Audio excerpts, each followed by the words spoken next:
Hello everyone, তোমরা সবাই কেমন আছো? আশা করছি খুব খুব ভালো আছো। গাইস, আজকে যাচ্ছিলাম দিদি বাড়িতে, আর আজকে হচ্ছে আমার মাম্মামের বার্থডে। তো তারপরে দেখতে পারলে আমি আর পিসি সুন্দর করে সেজে গুজে অটোতে করে যাচ্ছিলাম দিদি বাড়ি। দেখো দেখতে দেখতে চলে এসেছি দিদি বাড়িতে। আর জানো তো গাইস, অনেকদিন পরে আসলাম, আর আমি তো এদিক ওদিক না তাকিয়ে সোজা চলে গেলাম মাম্মামের কাছে। তারপরে দেখো ওকে এই পুতুলটা দিয়েছি, ও কতটা খুশি হয়েছিল, সেই পুতুল দিয়ে খেলা করছিল। আর জানো তো গাইস, ওর থেকে পুতুলই বেশি বড় হয়ে গেছিল। তারপরে যাই হোক, আমি একটু ঢং ঢং করে তারপরে দেখো নেট পালিশ করতে বসে নেট পালিশ করছিলাম। আর একটু পরে আমার দিদি এসে আমাকে বলছে দোকান থেকে আমাকে একটু জিনিস এনে দে। তারপরে আমি আর পিসি দুজন মিলে হাঁটতে হাঁটতে চলে গেছি রাস মাঠের ওখানে। আর ওখানে গিয়েই দেখলাম মেলা হচ্ছে খুব সুন্দর। পিসি বলছিল চ মেলা দিয়েও একটু ঘুরে আসি, তাই আবার একটু মেলা দিয়েও ঘুরতে গেলাম। আর জানো তো গাইস, এটা অনেকদিন আগের ব্লগ, প্রায় 15 দিন আগের।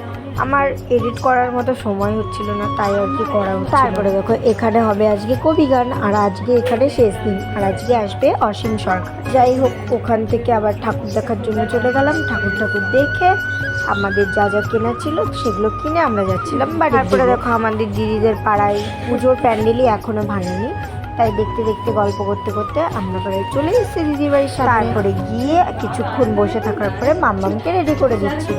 গাইজ, আমার মাম্মামকে কেমন লাগছে অবশ্যই কমেন্ট করে যান। আর এখন ওকে অনেক রকমের পদ রান্না করে খেতে দেবে। তারপরে যাই হোক, বরণ ঠরণ কমপ্লিট হয়ে গেল, আর এখানে ওর কাকে খাইয়ে দিচ্ছিল। ওর খাওয়া কমপ্লিট হয়ে যাওয়ার পরে আমরাও খেতে বসে পড়েছি। তারপরে দেখো গাইজ, কি কি খেলাম তোমাদেরকে একটু বলি। ভাত ছিল, ডাল ছিল, ভাজা ছিল, রাইস ছিল, চিকেন ছিল, চাটনি, পাঁপড়, মিষ্টি ছিল। তো আজকের ভিডিওটা এখানে একটু স্টপ করছি, দেখা হচ্ছে সন্ধ্যেবেলা। তারপরে দেখো গাইজ, আমার 2 দিদি আর 2 জিজু চলে এসছে।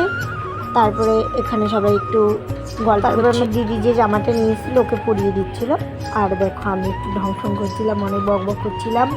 সবাই এসছে বলে খুব মজা লাগছে। তারপর আমার জিজুরা বলছে শুধু আমাদেরকে দেখাচ্ছে, তোমার একটু দেখাই, তাই আমাকেও দেখাচ্ছিল। আমি আবার একটু বক বক করে দিলাম। দেখো গাইজ, একটু ছোট মোটো করে ডেকোরেশন করবে দেখে বেলুন টেলুন এনেছে। আর পিসি ঘুম থেকে উঠলো সবে। জানো তো গাইজ, মাঝে আমরা একটু বাজারেও গেছিলাম সবকিছু আনার জন্য। যেহেতু আমি ফোন নিয়ে যাইনি, তাই ভিডিও করতে পারিনি। আর এখানে দেখো ডেকোরেশন করছিল, আমি গিয়ে বলছিলাম এটা হচ্ছে না, ওটা হচ্ছে না, আর আমাকে বলছিল তুমি এসে করো। দেখো গাইজ, আমরা বক বক করতে করতে দেখো ডেকোরেশন কমপ্লিট হয়ে গেছে। কেমন লাগছে অবশ্যই। তারপর আমি ঘরে এসে দেখছি আমাকে ছাড়া এরা সব গল্প করছে।